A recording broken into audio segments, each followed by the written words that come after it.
All those in favor? Aye. We have an agenda. I'm looking for a motion to approve the minutes. Second. All in favor?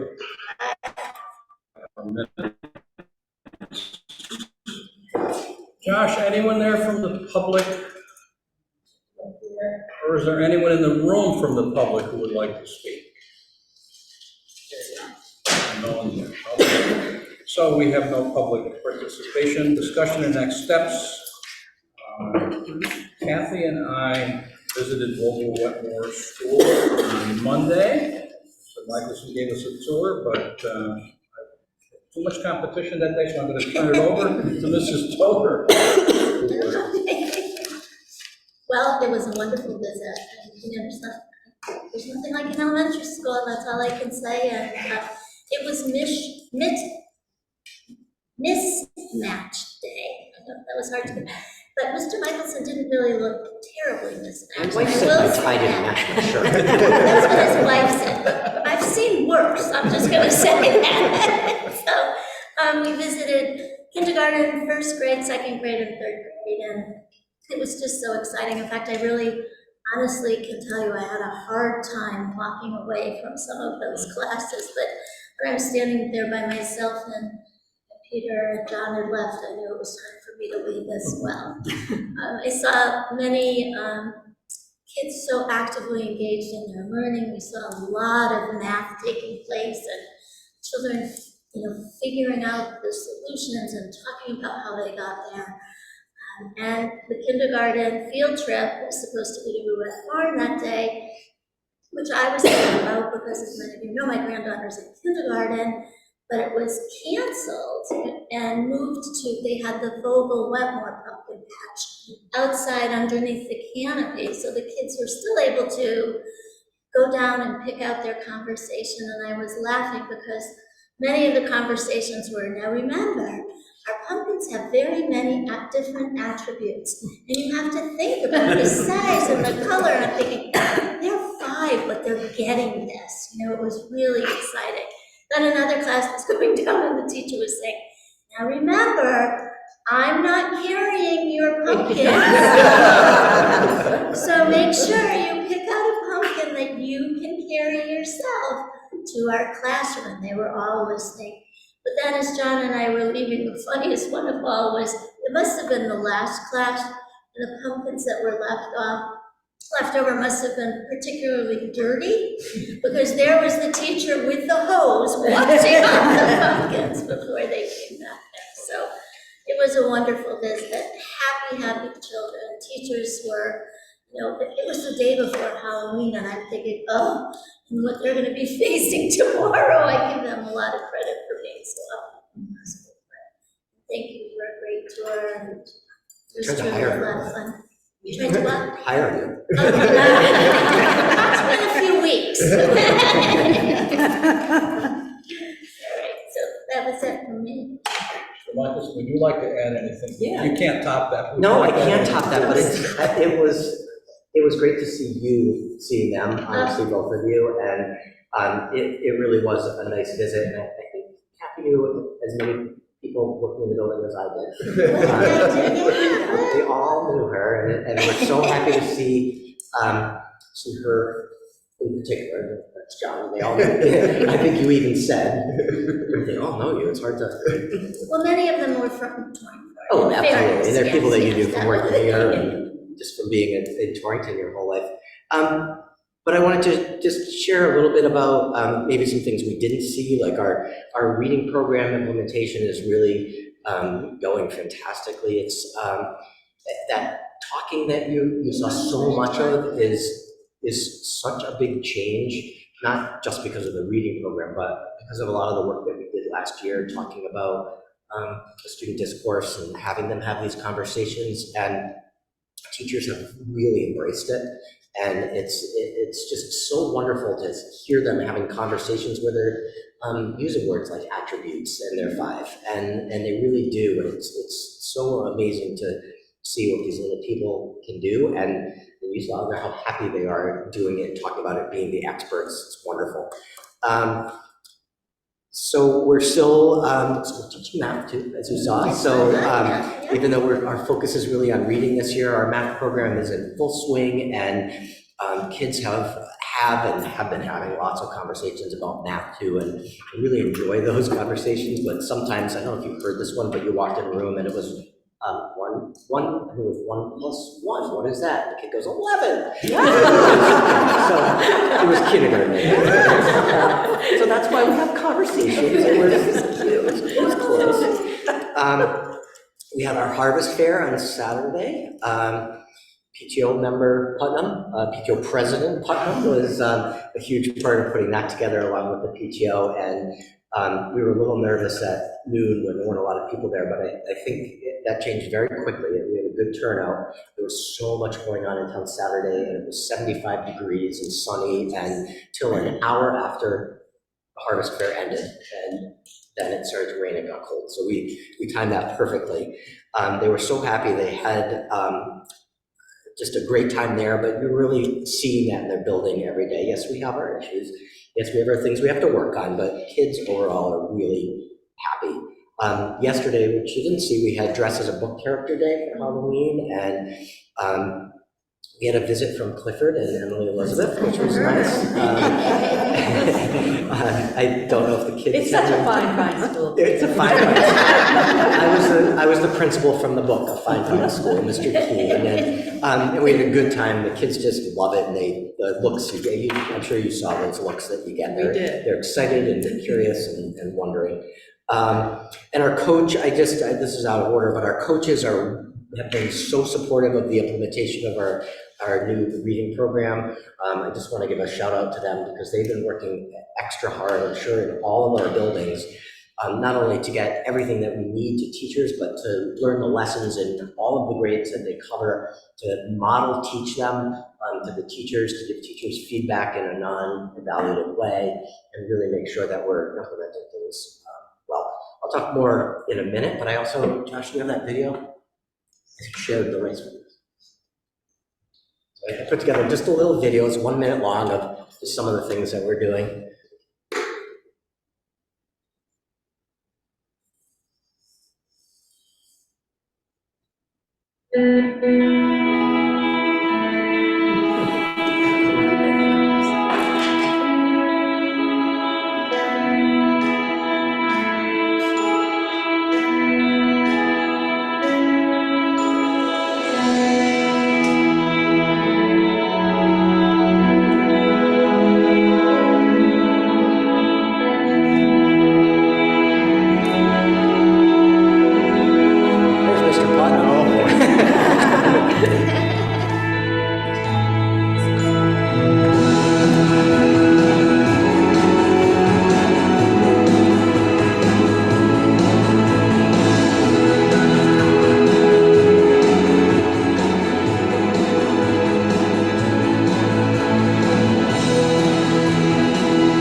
Snippet, and those are those pictures that are there, and those were the harvest fair and some pictures that I went around and took just yesterday. So they're maybe it was Monday, whatever day it was, but it's just that's what happens here every day. Sure. And there's one thing I will add to that because no one else mentioned it. We went into a class that was on a reading lesson. The teacher was reading a book to the kids, and there on the smart board in front was the exact page the teacher was using. It's just so easy to have everybody literally on the same page in this case when you're teaching that lesson. And those are the words that we've been talking about that no longer have to block any particular part of the rest of it. So, and that teacher, you probably know this, but that teacher happens to be one of our coaches.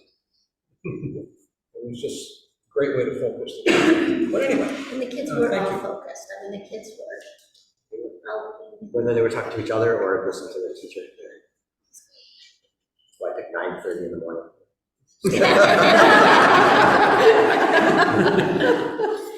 Okay, well, thank you for that. And I am now going to turn the next part of the meeting over to Mrs. Ferguson, who put this part together, the reports from all the schools. So go ahead. Thank you, John. It was so easy. And Peter and Kathy, thank you for teeing us up so beautifully.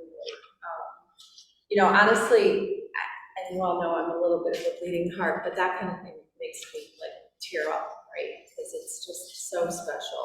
And I've had the honor and the privilege, really, of going around, as you all know, to all the schools on a very regular basis with Michael since day one. And I can attest to the fact that everything you saw there is happening in every single one of our schools. So it warms your heart to know about all the great things that are happening. I love the whole Local Wetmore production because I think you're onto something, and maybe we need to do something like this to really to like brand ourselves, because we have such a great story to tell you guys. Our story is so awesome and so amazing. We're like the bad news bears, right? And no, we are. We can do anything. And if we put our minds to it, we can do it, right, Marissa? She's laughing at me. No, I really believe this in my heart and in my soul, and I know all you do too, and that's why tonight is such a great night. It's a great opportunity because every single one of the principals is going to be able to encapsulate just a snapshot of who our schools are, what makes them so unique and so amazing and so special. We have challenges like every single organization on the planet, right? I mean, if it was all sunshine and roses, we wouldn't be needed, right? So I'm excited about tonight. I'm your biggest cheerleader, or one of your biggest cheerleaders, and I just can't wait to hear all the amazing things that you're going to share really fast. There's no pressure. That was for John. So, Mr. Klein, and we're not going in any particular order. There's kind of a method to our madness, but we're going to allow Mr. Klein to go first because he has a family situation and needs his attention. Thank you.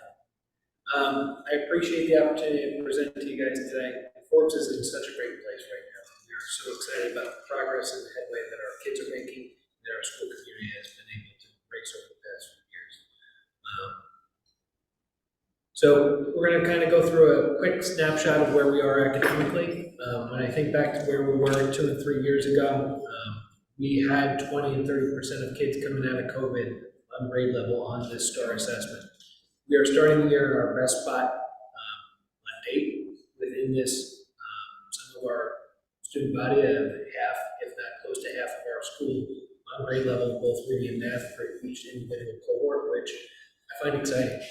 Over the past 2 years, we've been able to get to over 70% of kids on grade level by the end of the year. So we are targeting to at least hit that 70% threshold to be able to get more of our kids on grade level, because we know how important that is in terms of our vertical alignment and portrait graduate work that we're doing.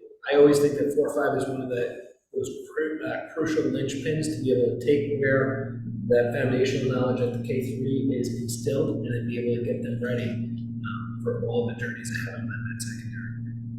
So I'm not going to talk too much about the individual numbers, but we're excited about where that's going to put us in terms of our STAR indicator there.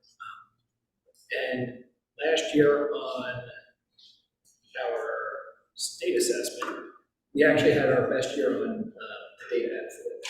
We had over 50% of kids on grade level on the ELA assessment for the first time in school history, which I am so proud of. When we think about that, we started with 20 and 30% of kids on grade level. Those arrows kind of give you the cohort indicator of where we were last year and where our targets kind of lie. You'll notice last year in 4th grade, we had 45% of kids on grade level. In 5th grade, we had 54% of kids on grade level. We averaged out to exactly 50%, which we're proud of. This year, we're targeting having goals of about 50 to 56%. So you're going to see another nice uptick there. But our cohorts are coming from different places. And we know that we're just making sure that we're targeting where those kids are and moving them forward. Our math numbers, very similarly to the district, are a little bit lower in terms of the performance compared to ELA.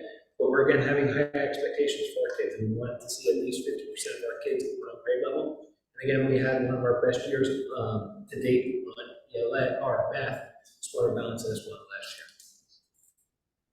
Here are all the things, and I don't have a great fuzzy little video, no offense to Peter, I thought it was fantastic, but this is all the great things that encapsulates all the great work that happens every single day. One of the things I just wanted to kind of pause right there in the middle in terms of our intervention work, I want to give a huge shout out to the 3 interventionists at my building. So far in 2 different cycles, we've had almost 40% of our kids cycle through intervention, making sure that kids are getting what they need and they're getting that extra support. That's been a big linchpin to the major growth that we've had at Fort with our student success and getting them ready for everything ahead of them. And to Peter's point, we're seeing benchmark implementation as a great way for us at the 4-5 level as well. Our teachers are excited, our kids are excited. We're getting a balanced literacy approach, and it's really making a difference on their learning every single time. You'll notice up in the top right, coming out of COVID, those were our chronic absentee rates, 21, 17, 24%. So far, we're tracking at 9%, and gosh darn, I hope that we keep there. But one of the things that I really think made a big difference is that over the summer, and especially at the beginning of the school year, we're bringing in parents and we're having conversations. We're talking about the importance of school, getting kids ready, getting kids on that right step, and really having that face-to-face with those parents, and having some open, honest conversations about the amount of time that they've missed from kindergarten through 4th and 5th grade, and the impact that it's having on those kids academically. Parents resonated very well, parents received that information very well, and it helped keep those kids in class as much as possible. What we noticed is, Marianne and I were talking about the difference between perfect attendance and perfect every minute attendance. You'll notice that I kind of encapsulated perfect attendance being if you showed up on that given day, because we know that sometimes you'll miss a bus. We know that sometimes you got a doctor's appointment. Life does happen. But one of the things that we really preface to parents is that we need your kid here as much as we possibly can. And a lot of the struggles that families were having was, oh, we missed the bus and we didn't go to school. So a lot of the conversations were, we need to get your kid here. And I don't care if they're 20 minutes late. You know, their day is going to start at about that 9:15 in terms of their academics of what's going on. The more that they're here, the more successful that they're going to be for middle school, for high school, and everything beyond. And that has really resonated because I only have about 20% of my family or kiddos that are there for every minute, but I've got another 35% of my group that still come on those extra days, and their families are making an effort to drive them in and make sure that they're there, even for that chunk of time. So to me, that's a huge win, and it's really made a big difference in our daily attendance rate that we've got there. But most importantly, it's making a difference on our kids and making sure that they're getting the skills and strategies that they need.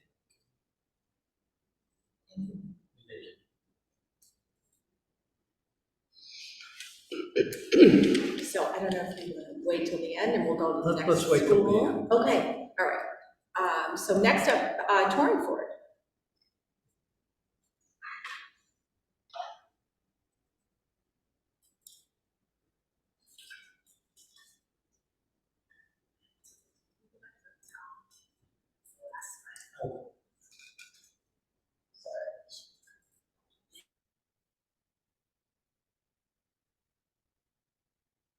Thank you. Okay, so at Torrington, we were around 645 and growing daily.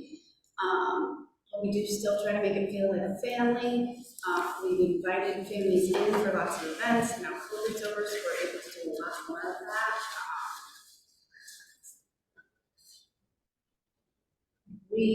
This slide here is our DIBELS data. We've expanded our DIBELS to include the whole in-class test. What that means is there's reading legislation out there where we also have to test on things like vocabulary, learning records, and rapid automatic reading. So we kind of have a little bit more new data that we're working with, but this is our fall DIBELS data as it stands where our students landed for fall. And clearly kindergarten comes in with less because it's their first school experience, and then it gets better from there based on all the work we've done leading up to this school year.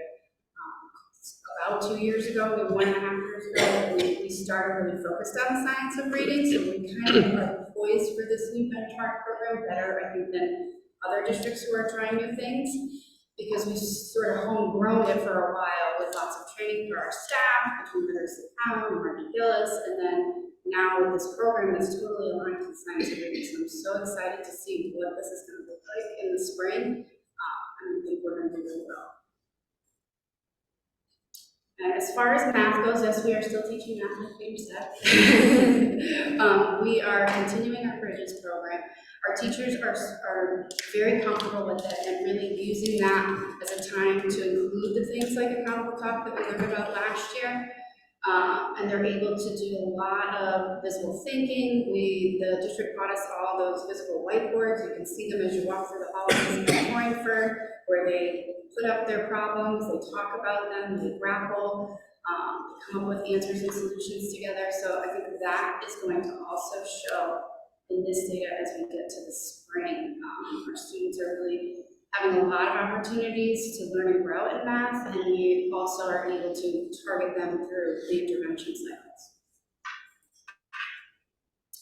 Academic strategies, it's probably small for you to see, so I'll go through them quickly. The literacy program, again, getting off the ground. We've had lots of professional development provided by the Office of Teaching and Learning directly from the staff to Benchmark, as well as our coaches going to direct training so that they can really be proficient in helping our teachers. We've done our coaching cycles a little differently this year.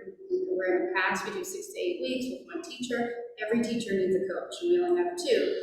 So they're signing up for what they need. They can sign up for a planning session, they can sign up for co-teaching, they can sign up for model lessons, they can sign up for whatever they think they need, and they can support them in exactly what they're asking for. Our MTSS process is also underway. We've had SST meetings all day every Friday since like the first week of school. Those are included for academics and behavior. Our grade level meetings are responsive to teacher challenges and requests. So at the start of every grade level meeting, we start with celebrations and challenges, and we go through those challenges and decide what we're going to talk about in the next meeting. Typically aligned to benchmark. It might be, how do I do the e-assessments, or how do I look at my data? And then we take their requests and meet about them the next week. Our coaching support and resources and implementation, continuing learning the implementation of accountable talk. We talked about that. The thematic units is what is really exciting in Benchmark, because everybody in the school is talking about the same thing at the same time. So we've been able to implement that in our specials classes. We've been able to implement that with EL and special ed. So with our EL team, what's really exciting is they're front-loading the students. They have a program called Express and Hello, right aligned to the Tier 1 instruction that's happening in Benchmark. So they'll be a week or 2 ahead of the Tier 1 classroom teacher. So then when those students get there, they've got the vocabulary, they've got some background knowledge, they've seen pictures, they've read smaller texts on the same topic. So they're able to participate in the conversation sometimes better than the rest of our students, because they've had that experience with the teacher within the program. I think that's what's going to help us be really successful, is that between EL and special ed, it's all going to be the same language. And intervention as well, they also have a benchmark kit and interventions. Our extended play block in kindergarten. So I know there was play legislation that just came out from the state, and we've actually embraced that and extended the play block in kindergarten for the first 4 months of school, because they're not getting full-out intervention, because they're not necessarily an intervention student, they have had Tier 1 instruction. So they now have an extended play block every morning where they get an opportunity to play and learn how to play, because they're coming in needing that skill, needing to learn how to interact, share, talk to each other. So we're seeing a lot of happy kids, because it's first thing in the morning and the first thing they get to do is play. And then actual feedback on evaluations through walkthroughs. And we've had feedback from superintendent and assistant superintendent just on their visits and how things are going. And they're getting feedback from us and the coaches as well. And we just talked about the aligned resources. Can you go on to the next one? The second part of my goal is improve self-regulation and social skills, as well as fostering a caring and connected school community. We based our goals on the survey data that we got, so I tweaked it a little bit from the packet that you may have gotten, because our question was slightly different. The adults in my school care about me, and then students report that they feel safe at school. Can you go to the next slide? some of the things that we're doing to help that, again, the MTSS process, or where teachers can come and talk about students. They can talk not only about academics, but they can also come and talk to the behavior team or the BCBA or RBT about what they can do as far as behavior in the classroom. Our behavior team meets bi-weekly to talk about specific students and implement different strategies. Students of high need have strategy sheets that are trained to their professionals and classroom teachers, modeled by our RBTs. Our attendance team is meeting regularly and also doing phone calls and parent meetings. Something we'd like to start to try to do is collaborate with FORCE, because we share families, to kind of have those attendance meetings if they have students within those schools. Our PTO is phenomenal. They constantly have enrichment opportunities, weekend opportunities, things for our kids to get involved in and our families to get involved in. We had our highest attendance at our first PTO meeting with a very diverse group of families, so I thought it was a good start to the year. Our family engagement events that we offer, we have our Veterans Day ceremony coming up, and we're going to offer things like that throughout the year. Some of the proactive supports for identified and implemented things that we do. We meet with our special ed team as well, so that if students are identified for special ed, they don't necessarily go through the MTSS process, but we can still have a similar meeting with the case manager or with the support staff, the mental health staff, to make sure that they have all the things that they need. Our 5210 Wellness Committee is meeting regularly. We just submitted a grant again. We submit one every year to boost our wellness within the school. We've been trying to offer social events and staff recognitions and trying to make it fun for the staff, because change is hard, and so sometimes we get a little overwhelmed and stressed. So we try to do fun things so that that doesn't constantly be the first thing on their mind. We're also recognizing students with our POSSUM certificates and awards and other opportunities to share all the great things that they're doing,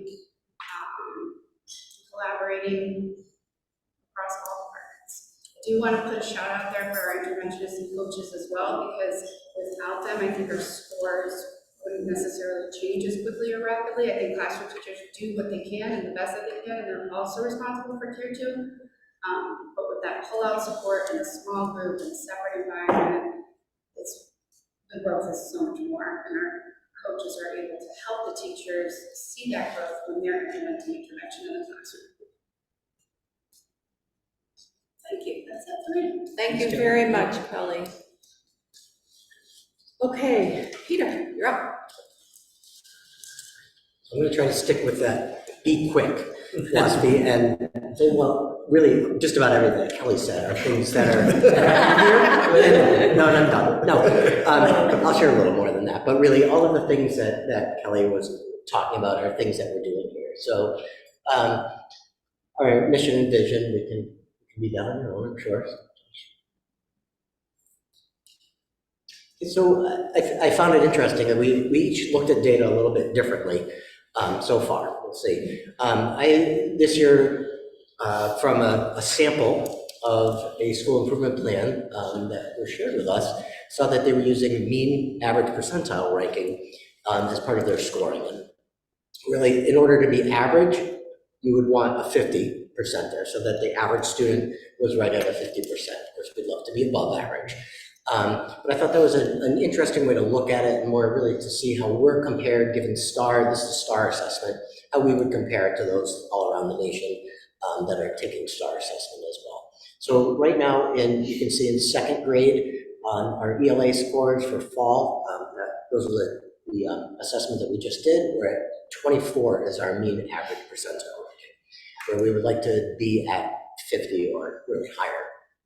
And then first grade ELA was at 26% was our mean average. And so I set the goal kind of high. It's a goal that we're really looking to reach, but I feel like if our kids keep doing the things that you saw in that video and that our board members saw on their visit to the school on Monday, that these are attainable goals. They're things that we can reach or even exceed. And I'm also thinking with our new benchmark program, in the first year, when you implement anything new, it's a learning curve, and hopefully we'll only get better from there. But I still think that we're going to be in a better place than we have been in the past. Math, you can see, is a little bit higher. First grade and third grade is my focus there in math, where we're at 41%, so getting close to that 50% or the average, mean average percentile ranking, being at average. And the goal, so I set the goals just a little bit higher there, and going for that 50% in third grade with 31 is where we currently are. So that's where our data is now. As the year goes on, I'll add in the winter and spring data. We'll see where we end up, but those goals are really attainable. Teachers are working hard, kids are working hard, and having fun at the same time, so we'll get us there. And then similarly to Kelly's, looking at 85% of our students will respond positively to the statement, the adults at my school care about. So I think 85% is not much. I think we can even get higher than that. Can we flip that? All right, so I have one more. I kept it down to 3 slides, and that's also small. Really, all of the things that Kelly was talking about, those are things that we're doing. Under social emotional, I won't read them to you, but we're doing LEAP, we're looking at homeschool connections there, school-wide and classroom Eagle tickets, which are equivalent to possum awards, but we're the Eagles, not the Tigers. So we have Eagle tickets. We have monthly assemblies where we with what?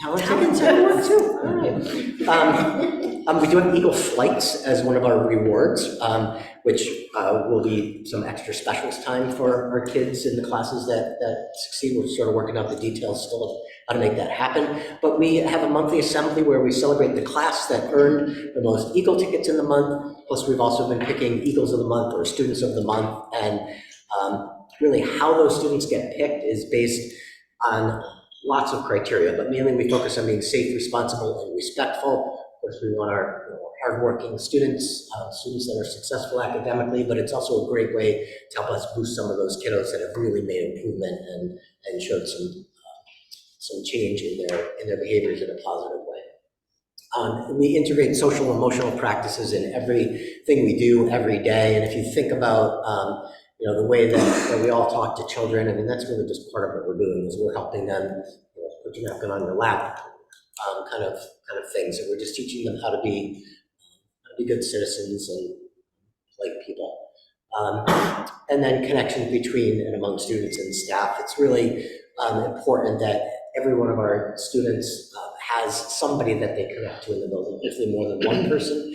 But when I find a student that's struggling with life, having difficulty with whatever it happens to be, I always talk to them about what person in the building they're connected to, and I tell them it doesn't have to be me. If there's somebody else that you want to talk to, we'll get you to them. Reading, we're analyzing our data constantly. You can see that because we share it with you, and we don't just pick numbers out of the air. We look at that data, we see where is it that our kids are excelling, where is it that we need to boost them up. We do that on a regular basis at the classroom level, at the student level, at the school-wide and district level as well, to make sure that we are focusing on all the right things to get our kids where they need to be academically. Student-centered instructional practices, it's all about the kids and what they're learning and how they're learning it. Implementation of benchmark is on there. I know Kelly shared some of the ways that we're doing that, and that's consistent across the schools as well. Our coaches meet regularly with teachers. They plan with them. They help them adjust their instruction if things are not going well. They share among each other. So if Teacher Smith is doing something wonderful, Teacher Jones will be able to hear about it, and that's a great place where the coaches fit in to get that information shared across the teachers.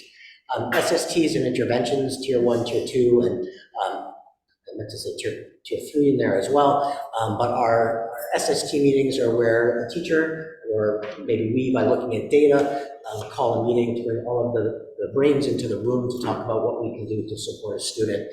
You can see that that's listed in math and reading. It could also be in our social emotional column as well, because we do have meetings on behavior. So this is a path that what can we do to get that student in 6 weeks, 8 weeks, maybe 2 or 3 of those cycles, get them right back at grade level so that they can continue moving on. And what can we do if they're, even with this intense intervention, if they're not making the growth that we need them to, maybe there's special education route that, we want to make sure, as much as we're not over-identifying, we don't want to under-identify either. We want to get the kids that need the support we need. Very similar in math, so we're continuing with our math curriculum. I've been focusing on trying to call it math instead of bridges, and reading or writing, or instead of calling it benchmark, because we do more than just benchmark. We do more than just bridges. Teachers, get kids what they need in order to get them where they need to be. Number Corner is a part of the Bridges program that they do every day in every classroom. That's something that we've really stressed, and it's really the skills building. You may, if you remember back to when you had kids in kindergarten, or things that you've seen not too many years ago, doing calendar work and patterns and those kind of things in our younger grades, that fits in there a lot. But it's really ways to kind of keep the things that aren't in the core math on the mind of the kids, so they don't lose those skills. Again, coaches are still working regularly in math as well, and that SST process is the same. And that's it, right?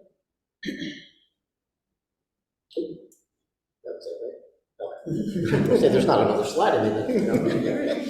Thank you very much, Peter. And thank you, Kelly, for really capturing so much of it. I mean that sincerely. Well, it's nice to know that we have so much consistency. It is, and Kelly's better with words. Not true. You both are awesome. Videos. There you go. There you go. You talk and I'll look at it. Yeah, no, I think you both did an awesome job.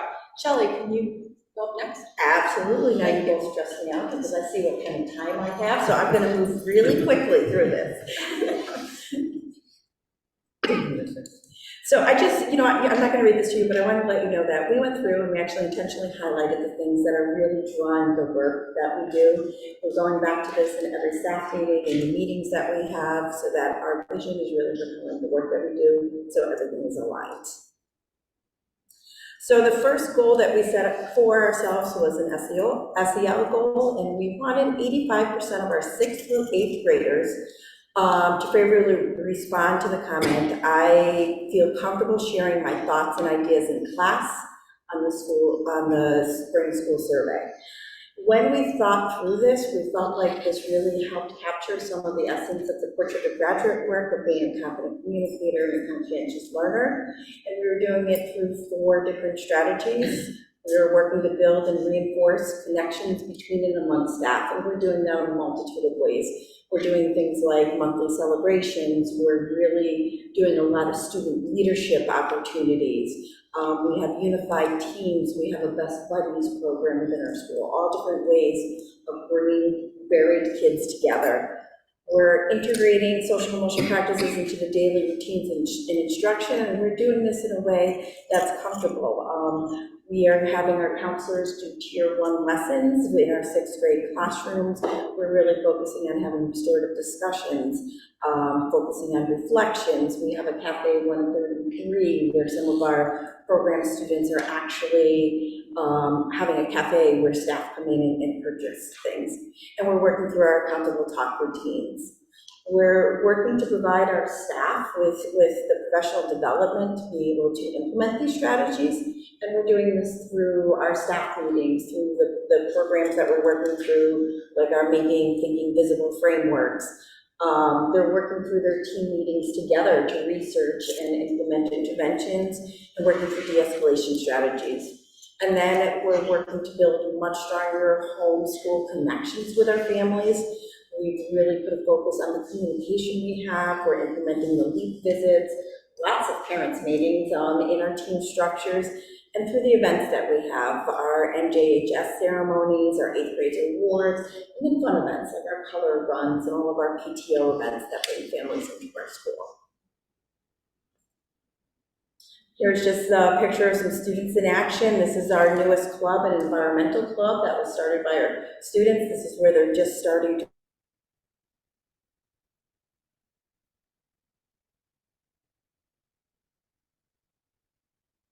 work through our courtyard area, and they have a whole bunch of When we think of the academic part, we started first with our data. We really looked at our SPA results as well as our fall STAR data from this year. And just to sort of encapsulate this succinctly, if we're looking at the SPA, in the ballpark of around 40% of our students at each grade level are showing proficiencies in ELA. We also went with the mean student percentile, like Peter, as we were working through our goals, and that's the red bar to the right, and it's pretty consistent across grade levels, between 29 and 30% of our students. Their mean percentile is 29 to 30%. And then we took a look at the math component of it.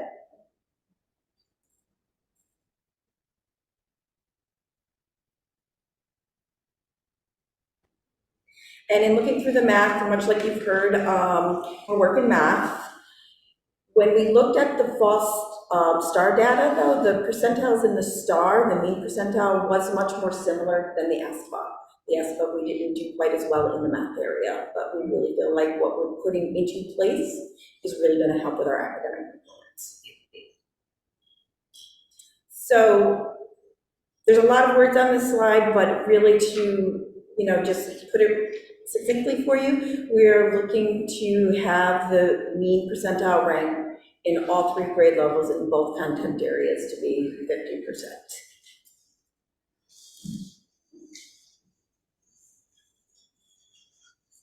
And we're doing that through a lot of different strategies.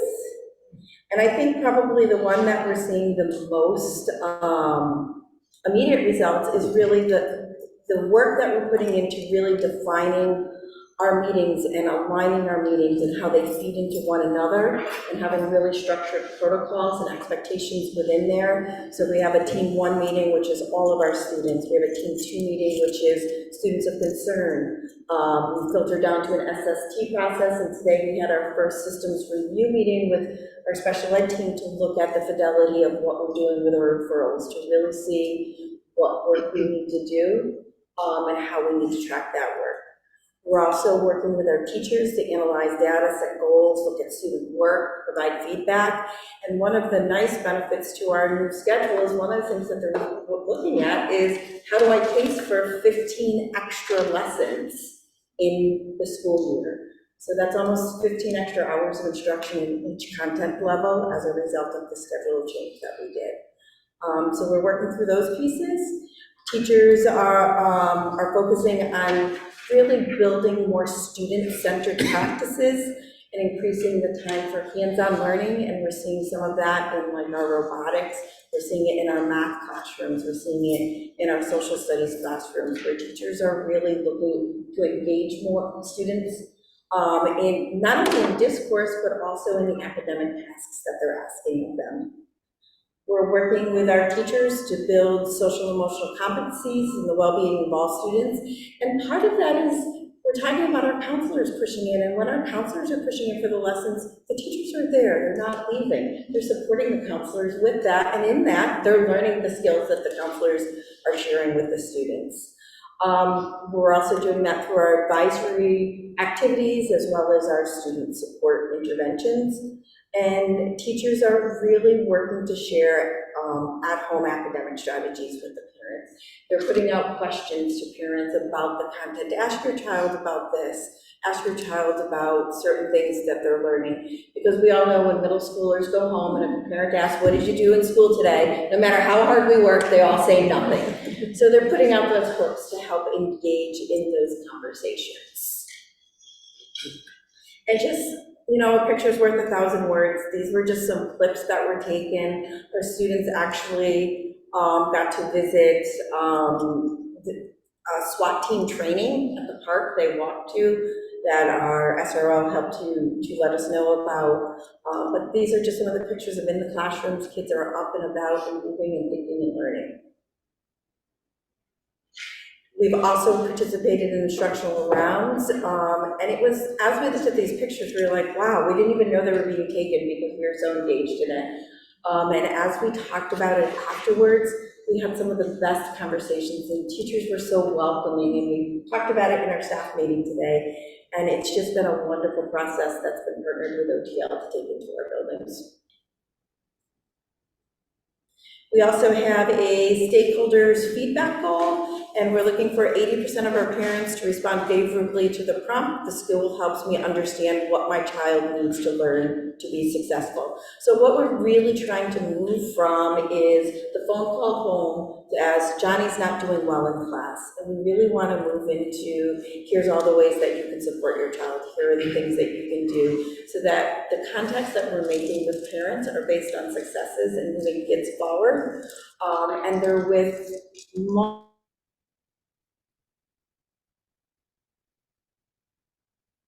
multitudes of families and not just the kids that may have concerns.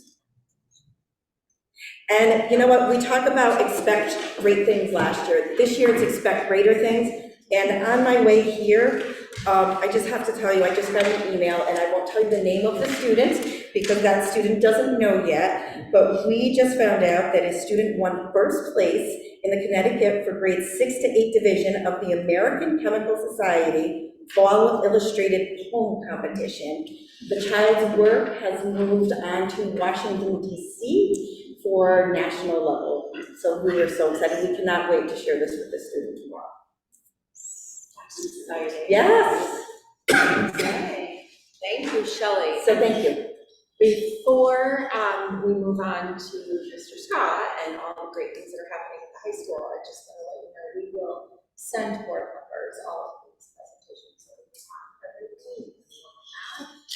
And you will also have access to the full document. These are just sort of the bright spots and the highlights, so we'll have both documents. Okay, so Ryan, Josh is going to tee you up in just a minute. He's getting ready for that.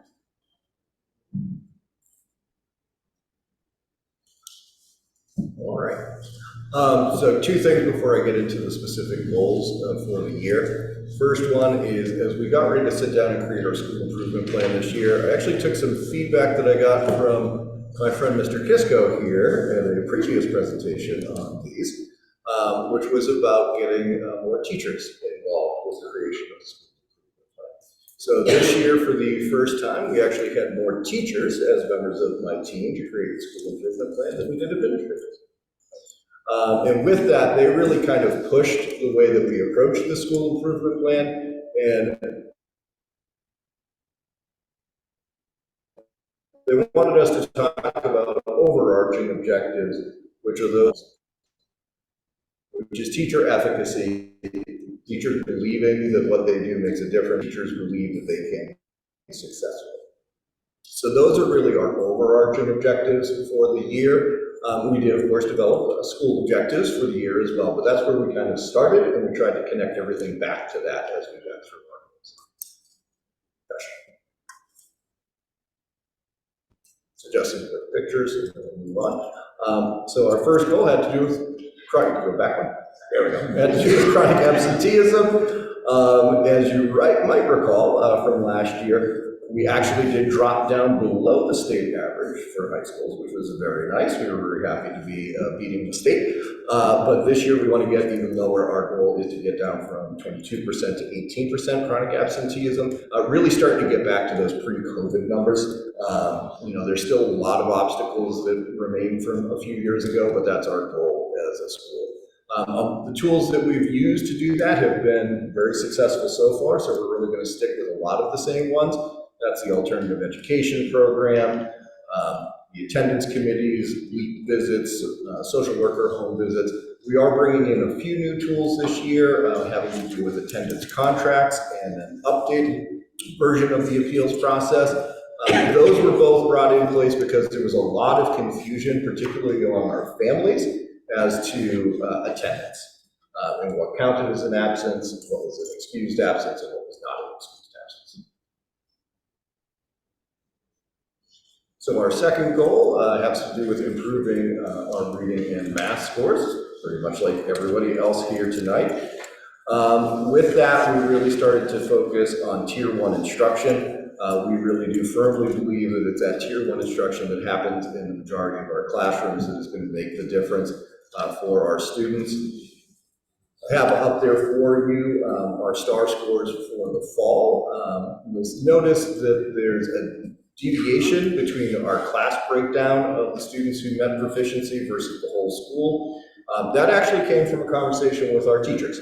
The way that we have reported the school's scores previously, which you'll see in the 9th grade, 10th grade, 11th grade, 12th grade numbers, has to do with measuring the students against the 40th percentile rank.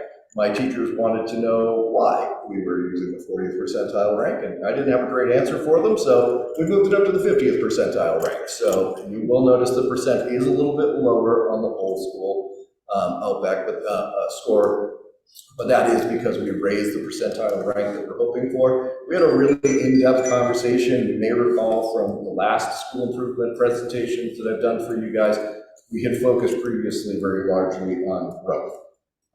This year, the teachers really challenged that because some of our students are so far behind the level of proficiency that for them to maintain standard growth, they're never going to get to the level of proficiency. So they said, let's not focus on that. Let's focus on getting the kids where they need to be. And if that means that we need to double anticipated growth, then let's shoot for that.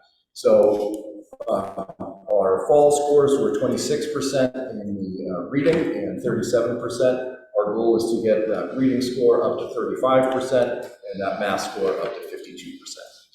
So those are our goals for improving the reading and math. Gotcha. Next slide. On the next slide, our goal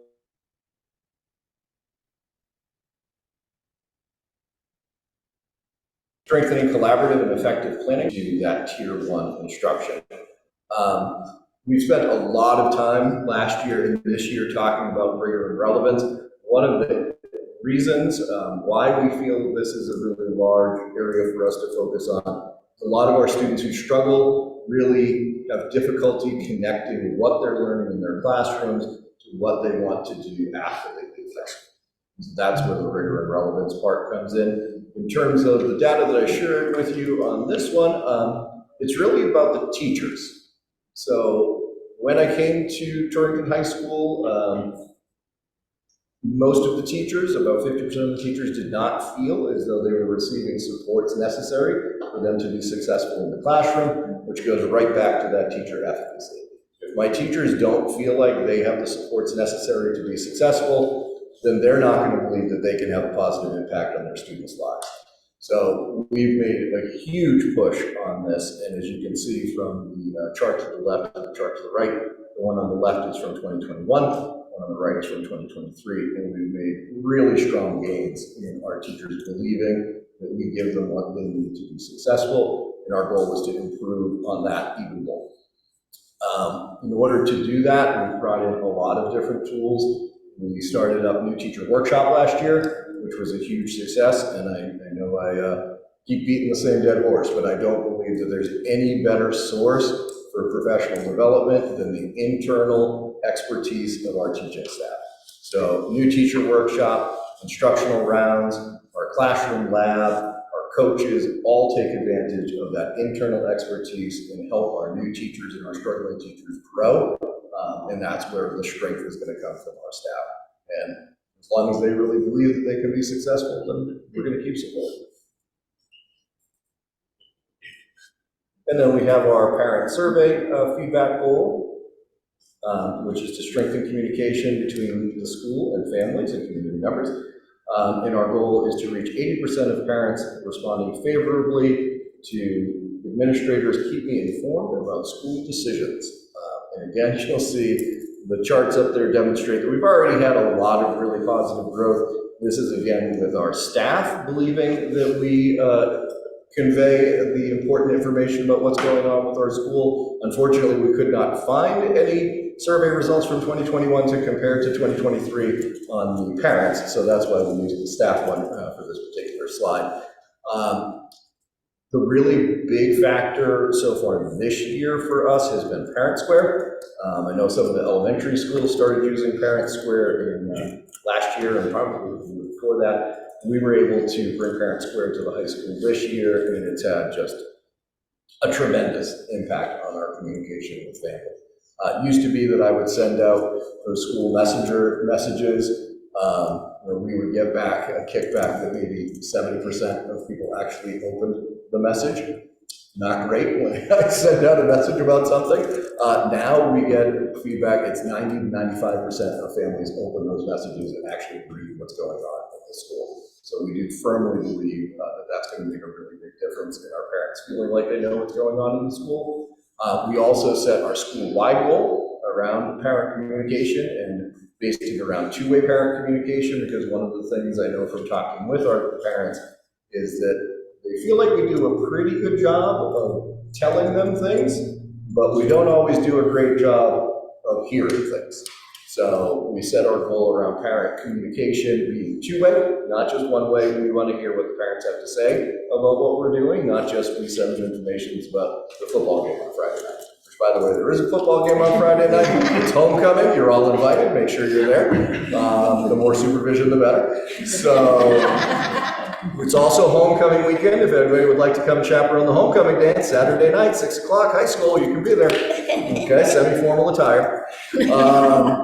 But those are our primary goals for the year. But like I said, our real overarching goal, make sure that our students know that our staff believes in them, and making sure that our staff feels as though what they do in the classroom makes a difference in our students' lives. So while newsletters are great, and getting that parent two-way communication is essentially important, it really comes back to the students and the teachers, because they're what's going to make a difference. Thank you so much. Thanks, Brian. So, we have South by School, who's going to be on Little Red Caboose. Mary Ann has been called up and is unable to be here this evening, so Dr. Deacon is going to save the day. Out of the bullpen. Right.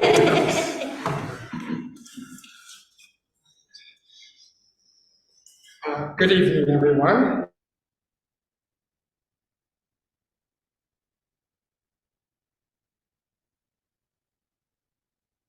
Pleasure to speak on behalf of Dr. Buchanan about Southwest School. The first slide here goes over the STAR data comparing these cohorts, I believe. So for example, where we see 36% for fourth grade last spring, that's the current fourth graders. That's what they scored at the end of third grade last year. And then our current fifth graders, they were at the English language arts at the end of last school year. To make in regards to proficiency. Ambitious, lofty goals, but we have some great strategies in place to be able to achieve that.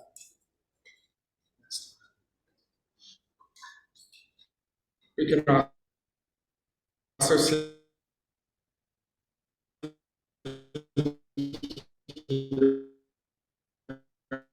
what we are looking to do in terms of teaching level 3 and 4 on the Smarter Balanced in English language arts and mathematics.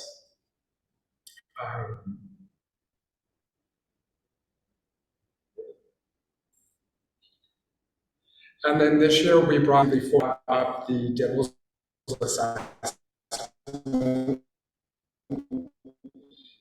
Historically, it's only consistent data on the performance of our students, particularly being able to monitor how well our students are doing with the implementation of the new reading program. I felt strongly that we would bring the Dibbles up to 4th and 5th grade, particularly because we know many of the students at those grade levels were highly impacted with their foundational skills during COVID. So I wanted to keep tabs on their foundational skills development.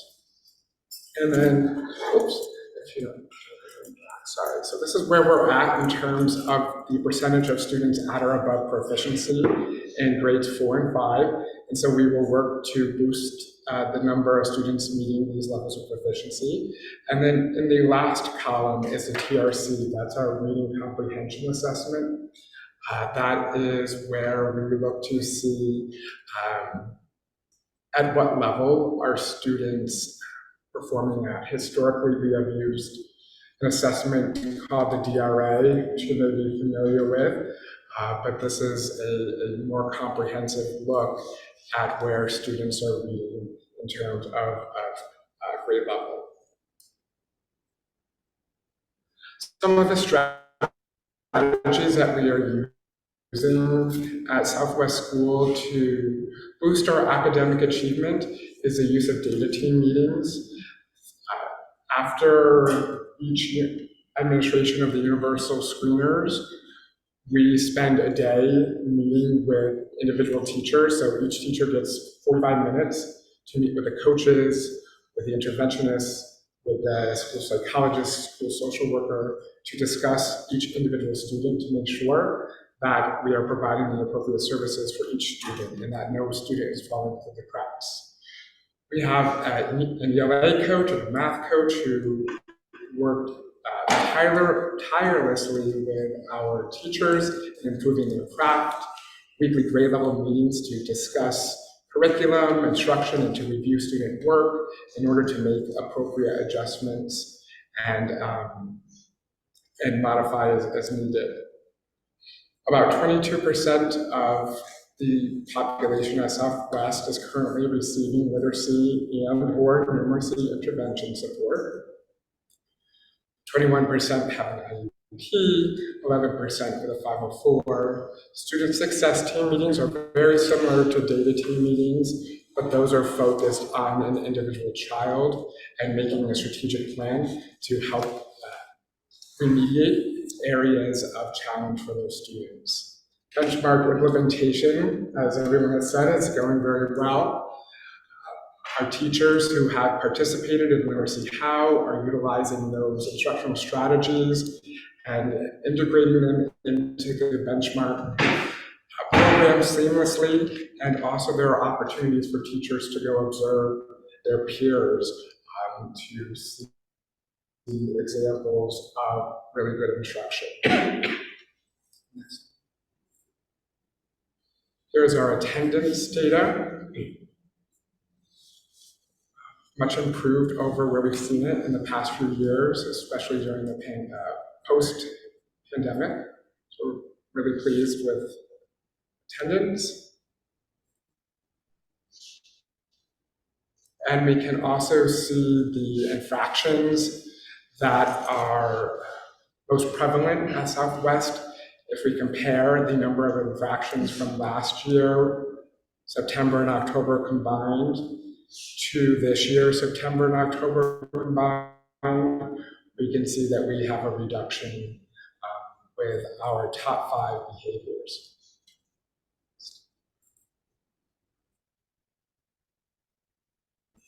Things to improve the climate. We have our mental health and behavior team meetings. Those are very similar to the student success team meetings.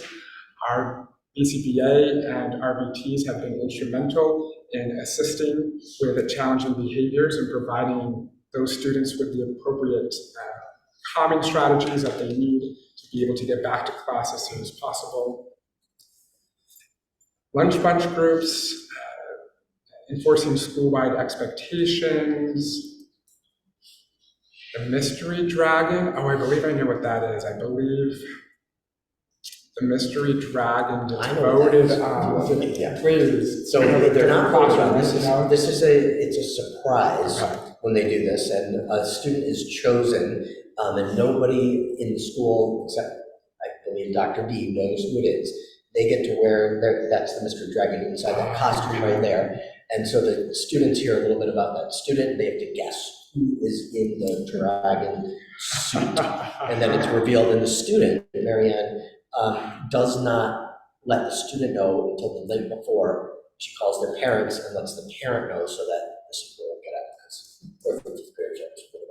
Because Thank you. I was confusing that with the weekly Dragon Trophy homeroom winner, which is also great as well. So many things happening to improve the climate at Southwest School. That's it, right? Thank you so much, Andrew. Nicely done. Andrew had like 5 seconds. You should have told me I would have talked slower. Good job. So we introduced this by saying, we've got amazing schools, amazing staff, amazing students, amazing families. And this was just a little bit of a snapshot of some of the bright spots and hard work that's happening. So Jonathan, we're going to take it from there and went a little longer. Take it from there and ask if there are any pressing questions. We're going to get this sent to us, so we'll Yes. have a chance to look at it. Yep. There may be questions For next time, even though not everybody will be here. But if there's anything that needs to be asked tonight. Thank you. No, thank you for the presentation, Yeah, we really, thank you. And we really thought it would be better to do this now at this time of the year, right? So that we've had sort of the baseline. This is where we're all at right now. That's what we're thinking this time of the year, is where are we going to go through the year? How are we going to get there? Thank you all. Thank you again. Website, LT, social media updates, everyone here? You know what? This has gotten moved to the Facilities. It's I on the. don't know why it's here either. It's Yeah. just someone here to talk It's on about the technology, yeah. This was supposed to get moved to the technology meeting for next Okay. time. Yeah, Well, that was quick, thank you. yeah.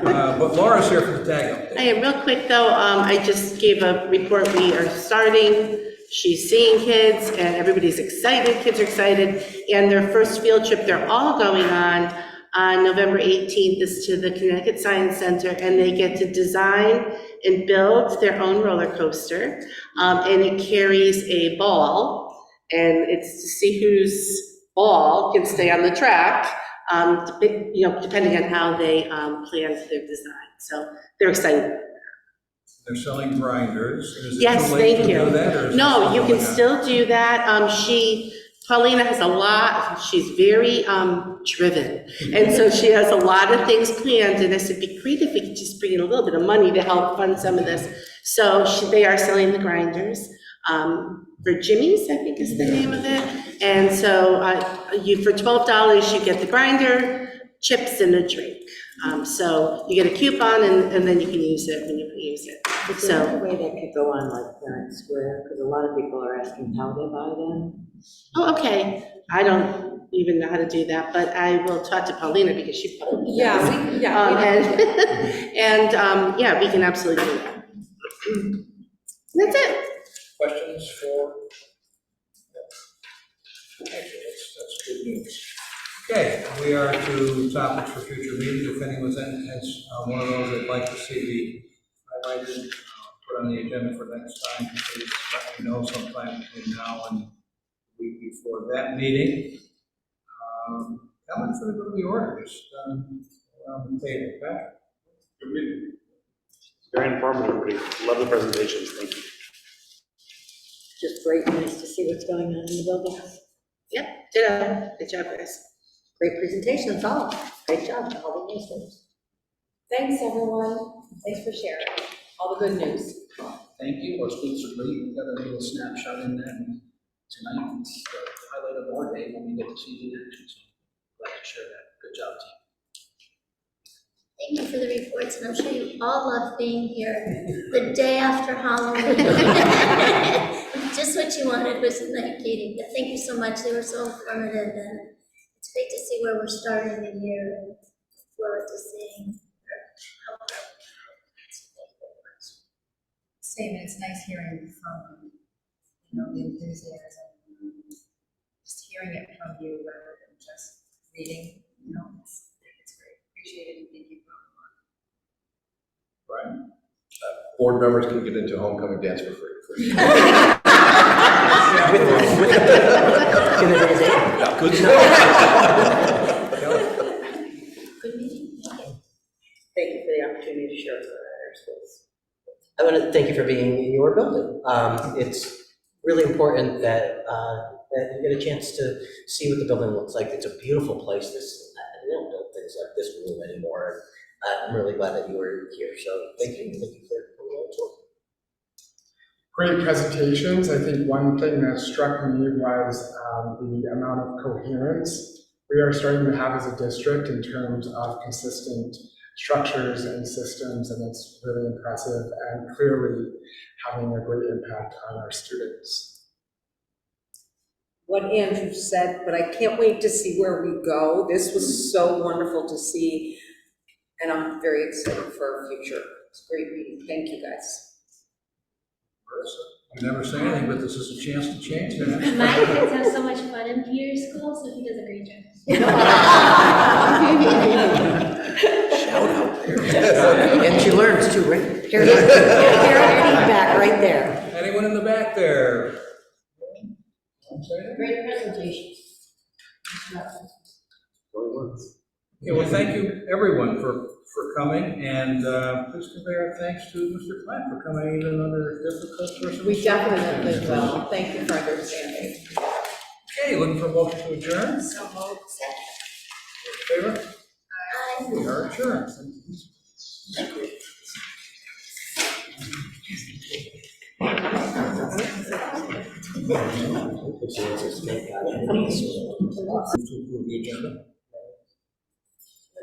With amendments, can we amend it so that we switch under discussion and next step series 4,000, we'll do series 4,000 first, and then go to 6,000. You amend? I will amend. Second, Favor? aye. Thank you for the minutes. Second, Okay, all in favor? aye.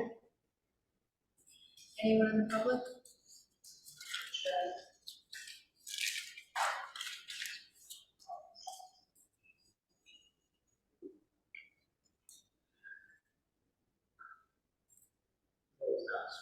No? Okay, so right into the 4,000 series. So Mr. McKenna is here, so we're going to do the last two first. Model policy emergency action plan for athletic events, and then the model plan for illness awareness for athletics. Right, so thank you for making the switch on the agenda. Like we just figured we wouldn't make you suffer through all the rest of it, right? Appreciate that. We It's not a appreciate- suffering, you can stay anytime. We appreciate you coming out for us tonight. We are believing that we already are pretty much engaging in all these practices, but we didn't have policies to route this work. So if you could just start for us with the first one, the emergency action plan for athletic events, and just explain a little bit about it, and then if the committee members have questions, please. Yeah, I mean, it pretty much lays out, what actions, will be taken, and it's specific to, specific venues that we participate in and play sports. So we have a specific plan for the gymnasium, we have one for the fields, Houston's Park, the YMCA, that's a little bit different because we're using their facility, we're using their emergency action plan. And so our people just fit into their plan. But it identifies where equipment is located, AEDs and such.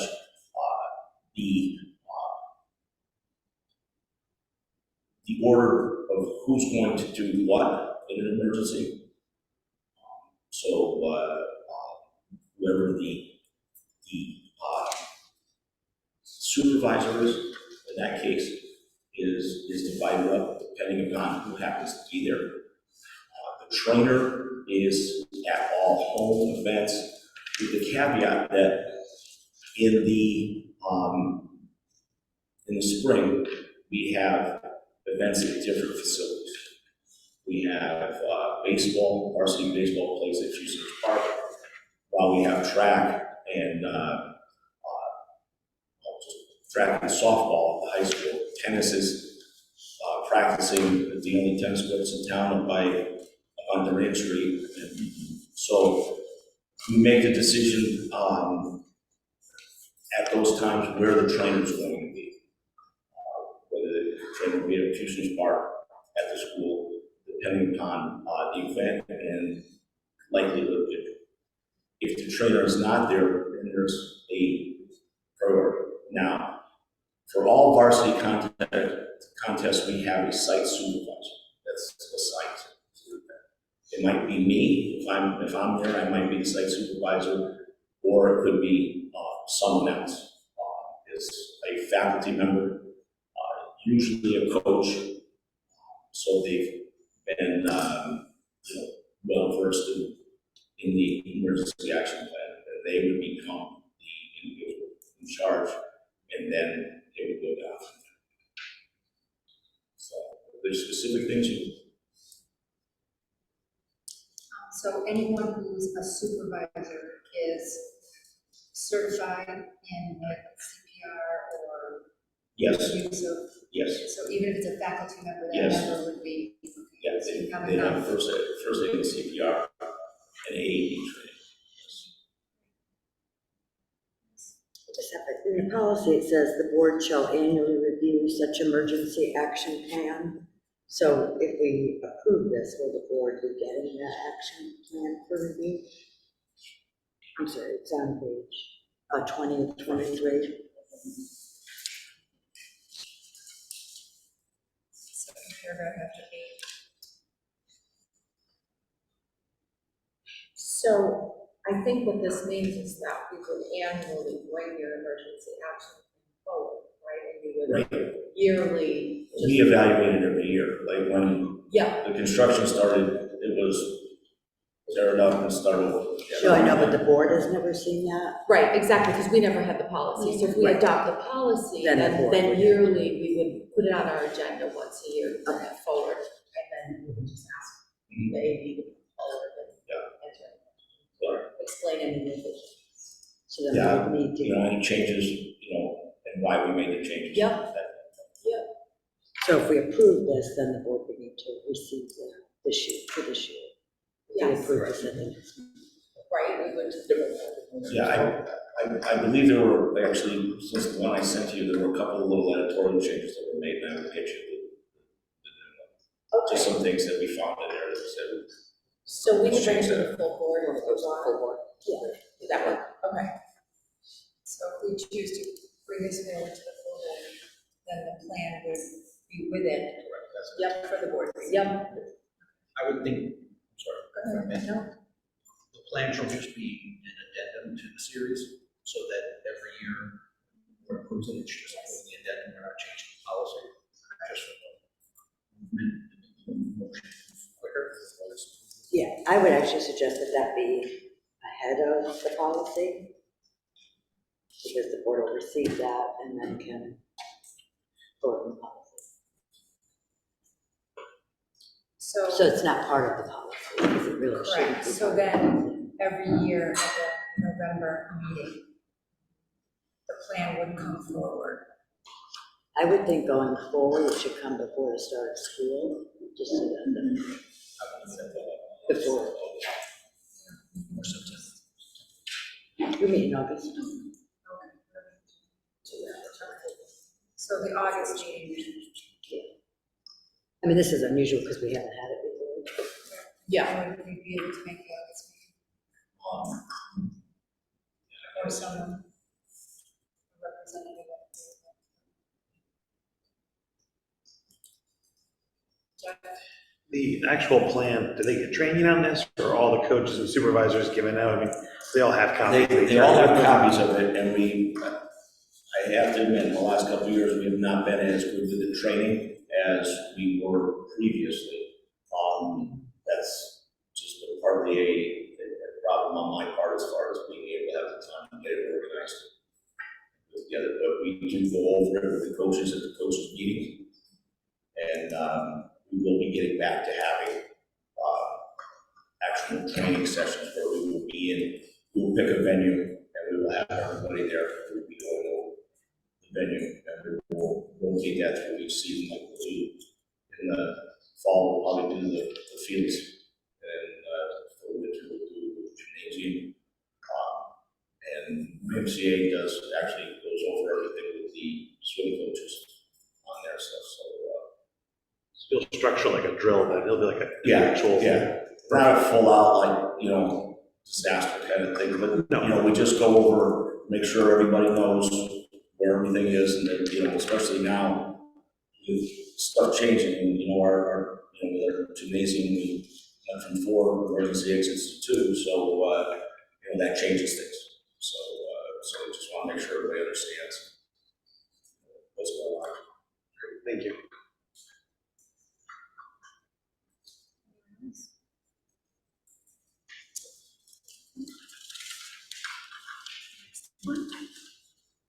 The next one might be the exertional heat bonus program. Yeah, that's been, that's a new one of there's 3 documents that the CIAC, or through the CIAC that we get, and through the Connecticut Association of Athletic Directors that have been required by the State Department of Education for athletics.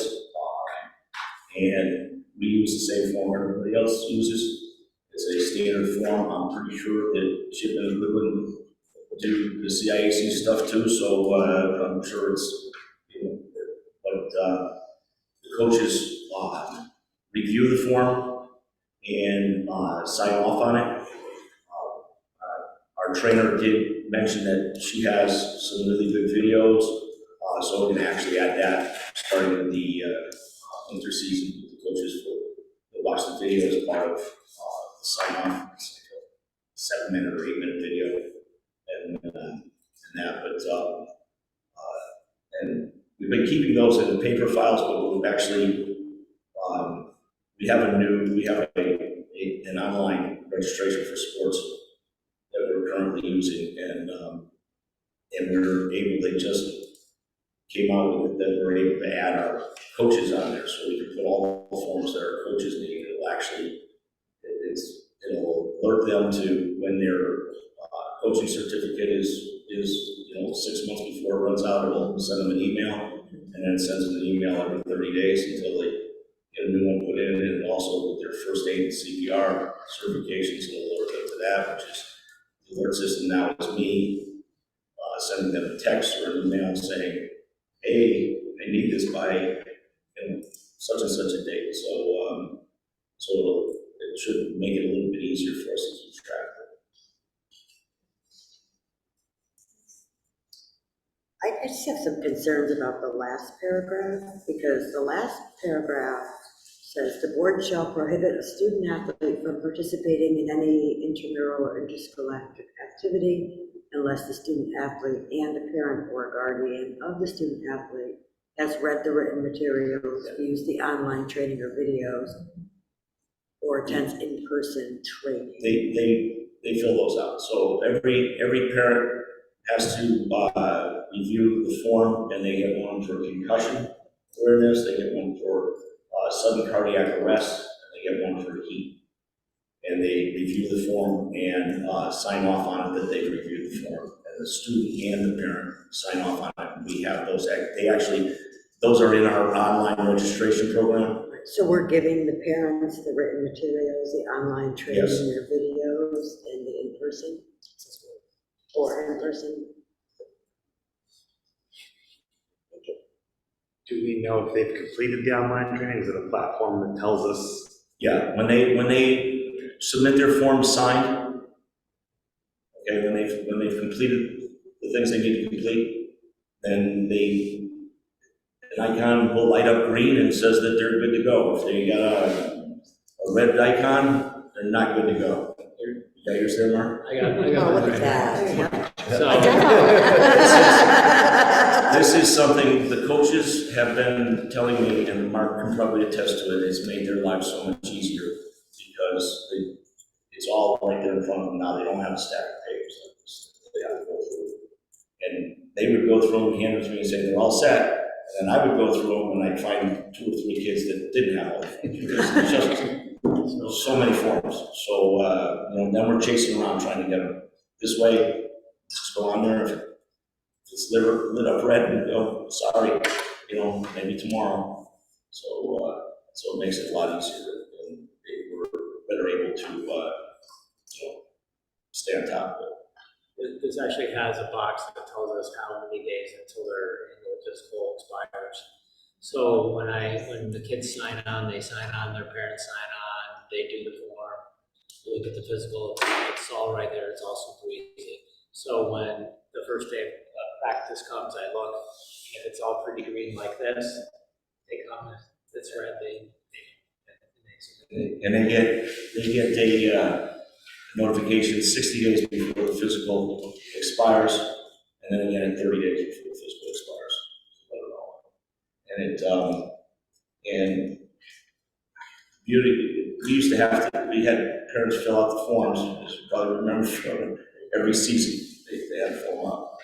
Once they're in the system, so Mark's kids coming up from the middle school are in the system, all they have to do when they become a freshman is they go in there, make sure all the information is correct, click on the buttons for the sports they want to participate in, and they're automatically put into those sports. So when the coach then goes in and looks, they see if they're up to date and whether he needs to bug them about anything that hasn't been turned in. It also gives you the ability to email all your parents and saying these forms are all due it. So it gives you, it's good. If you use the attendance tool on there, it automatically sends an email to the parents saying Joey wasn't at practice today. Oh. Which has been very good. Our coaches find it when they get a phone back from the parents saying, he said he was at practice. Now, it's made things a lot easier to get the information out to the parents. That's good. Who would ever thought we'd be so tech savvy? Right? Look at that, we didn't have computers 5 years ago.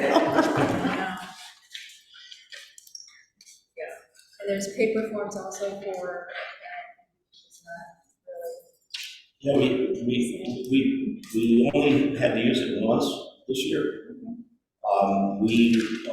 I told parents, come on in, I'll sit there with you and we'll website. It's really, really easy to use. I mean, I can use it, so it's got to be really easy to use. We also have it in other languages? Yes, if you go in there, you click on your language, and I don't know how many languages, there's a lot of languages in there. You click that on and everything is translated over to that language. Thank you very much. Yes, thank you. Coming out, sharing everything, and answering everybody's questions. We appreciate it. No problem. Thank you. Finish the series with you. Sure. Vote to send it to the full board. Yeah, okay. Bloodborne. Even the name of that, right? Yeah. It sounds like a horror movie. Bloodborne.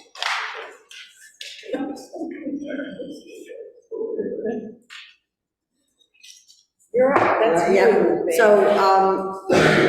so some of these components fall under HR, other components fall under facilities. We did review this with Dean. Dean really confirms that all of these practices that are in this policy are in place. We are doing them on a regular basis. I can confirm that we are doing the bloodborne pathogens training annually for all employees. We issue that out through Frontline, through our professional growth platform, so we have everybody watch that video. And the hepatitis B vaccination that is offered to every new hire on hire, if they accept it, we send them to the Concentra. If they don't want to do it, we get an acknowledgement that we've offered it so that we are compliant with that 100%. So outside of that, any questions that anyone has? So this is what we're doing. We're doing Yes, all of don't this. have a Yes. policy. Yes, as far as the, all the OSHA guidelines and everything else that are in here, Dean looked at it. Last week, we had him take a look at it and just confirm that as we suspected everything on here we are doing, this is really just, we didn't have the policy to back it up. Which we have found quite a bit, we've done this, right, as we walk through this process, we are doing good work, and we are doing all the things, and pretty much compliant. Just haven't had good policy to ground this for us. I do, just under reporting, it says insert the school officer responsible. Which page are you on? On 14 of 23.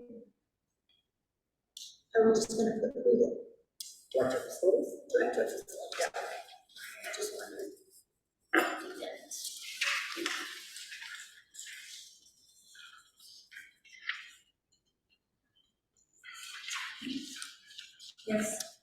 question on the curricular exemptions. We're not quite there yet, but we're. Oh, I thought we were bundling them. Sorry, no, we're going to each series. We're getting there. Or we can bundle them all. I bet I know you will. So the 4,000 series. Recommendation to send to the full board. Okay, so bloodborne and the two athletic ones. All in favor? Aye. Okay, now we're on to 6,000 series. Under curricular exemptions, where it talks about the written request of a parent or guardian received by the school district prior to plan instruction on any of these items. So is that going to require the teachers to notify families prior to? That seems like a lot to me.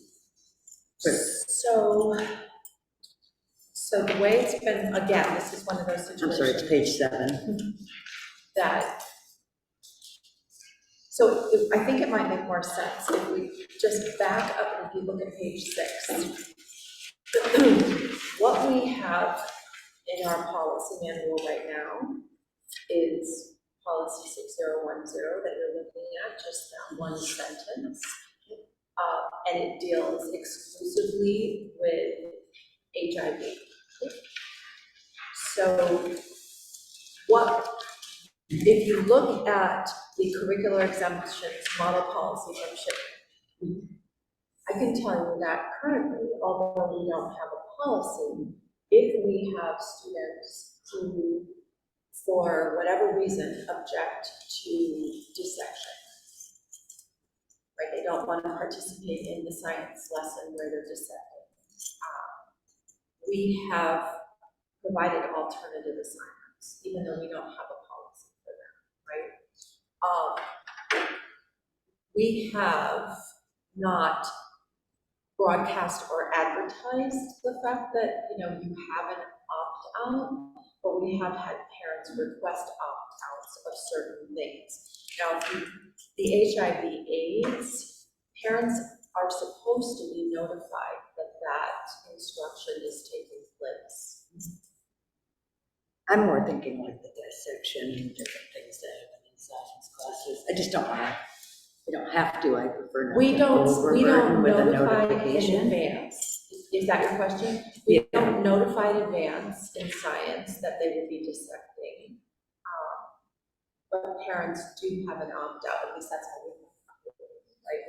We don't send something out that says, in 2 weeks, there's going to be a dissection lesson. You have the opportunity to. It's just confusing to me because how would a parent know if we're not notifying them? The families that have asked just come in with that, knowing that they don't want their child participating in that, understanding that that's part of a biology curriculum. We don't have many students who ask to opt out. We do have, simulations, computerized simulations. You might get more now.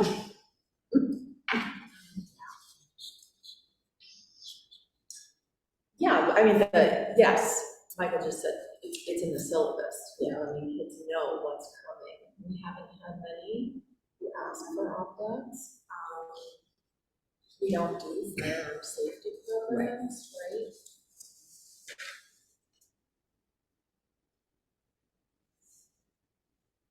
Did I answer your question?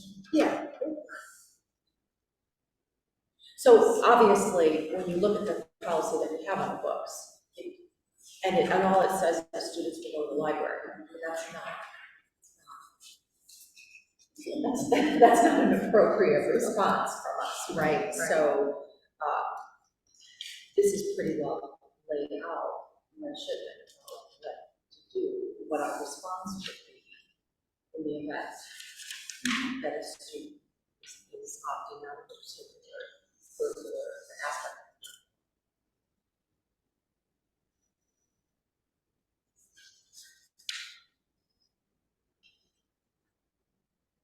And this really is at all levels, I just want to point that out. We start, we're required by state law to start this type of instruction at a very young age. We call this safe touch, right? We asked with our youngest learners to partner with Susan Landon, and we do the public show, teach children from the age of 6 and kindergarten about hygiene and not coming in contact with anybody else's fluids. So the very last sentence, page 8, maybe required by the teacher to be on time as determined by the teacher. Isn't it already part of their curriculum, that they already have something planned that the student, like a teacher would know, we're gonna do dissection, and I know there's gonna be one student that won't want to, I'll have this ahead of time. Right. So the teacher has it ahead of time. Yes, which is approved by. Correct.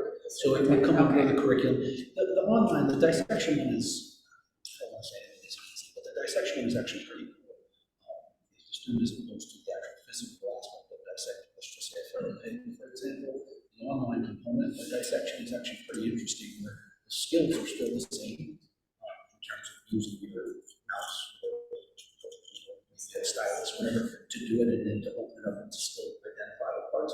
So it's pretty cool that we have access to that. So there's no learning loss there. It's the same, it's just a digital version as opposed to the actual physical component. But anything like that, to your answer question, yes, will come to the Office of Teaching and Learning, just to ensure it aligns with the curriculum. Would they do the online at the same time? Yeah, it would be, so it would just be, as opposed to looking at the lab table, maybe at a desk on the lab table. So there's no difference in this. Does the state require us to notify parents? Because I kind of, in reading the written request for mandatory exemption on page 8, it says that they have to give us the parent has to give the district notice in advance of the instruction. Does that imply that we have to tell them? Or is this something at the beginning of the year, here are all, you guys read the policies and it says in the policies that you can request an exemption.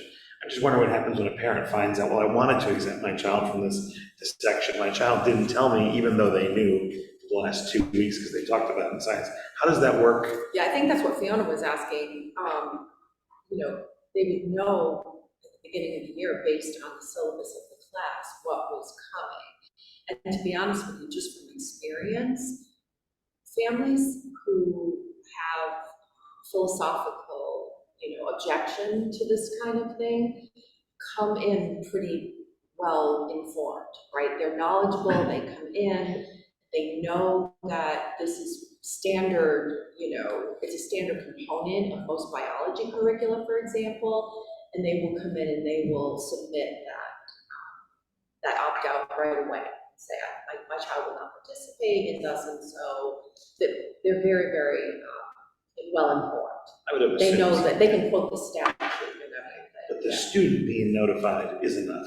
Is where I guess I'm trying to understand if the student knows. Yeah, we're this is on- not sending out something, which I think Fiona was asking. We're not sending something out at the beginning of the year saying, we're teaching, we're gonna dissect fetal pigs on February 3rd to every student in our class, because we're not obligated to do that. Cool. I'm almost wondering for those class, because that's really the class that it would be in. Could you just have the parent sign the syllabus at the beginning, which talks about that, wouldn't that cover us, collaborative work? Cover the cases. Yeah. Kim saying that in her district, In my kid's district, I had to sign every syllabus because my kids frequently got 0 grades on getting their syllabus back because they would forget to give it to me. So, this might be an easier way to do it without drawing attention to it the week of the event. That can be done in parent square then. Yeah, there you go. Easy enough. So what about the child who gets to the class, think they're gonna do it, but gets to the class and say, no, I can't do this? Then you're gonna fail. That's what my teacher told me, I still remember it. I would think our teachers would have some compassion to that. If there's a real anxiety of cutting into something, that schools usually pass out a first visit. Like I said, the dissection is pretty easy. Just load it up. It's just as quick as hands on. And you get the same. My daughter is she wants to be a surgeon, so she just told me that when this firsthand, not the actual part cutting into something at all, but the actual online one, and it is pretty neat. So.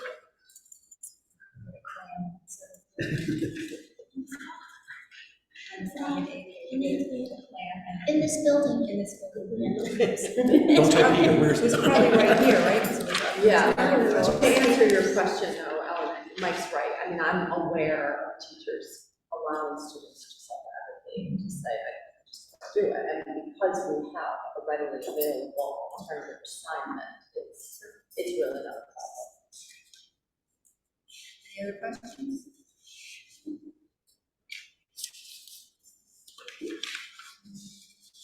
All the policies. Is that it? That's it. Look at us. Okay.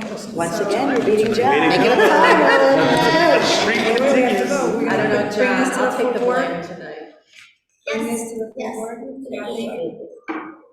Kathy, John, second, all in favor? Okay. Topics for future meetings. I think we are about done with the crosswalk. So we will continue with, So the next step of the crosswalk was gonna be to look at policies that haven't been looked at in a while, and compare those to the model shipment policies to see maybe what needs to be updated. There is a few, recommended updates from shipment based on some new legislation, so we're gonna kind of start with those maybe. And then, we have another policy that, we may have to bring forward, regarding non-discrimination. Depending on, the resolution that we're waiting from the CHR, for the policy recommendation. So those are the upcoming agenda items, I think. Anything else? Oh, that's it. how much for the good of the order, John? Great meeting. Super efficient. The streak continues. Ordering John a sweatshirt for I hold the longest meetings. Just kidding. I'm gonna order you a Good sweatshirt meeting. that says I hold the longest. Good meeting, thank you. Very efficient. Mary Ann, anything? No, I apologize for not taking it, I appreciate that. Thanks, great meeting, thanks. Motion to adjourn. So moved. Kathy and John, 7:47. All in favor? Aye. I think they're going in so smoothly because of all the work that's done behind the scenes.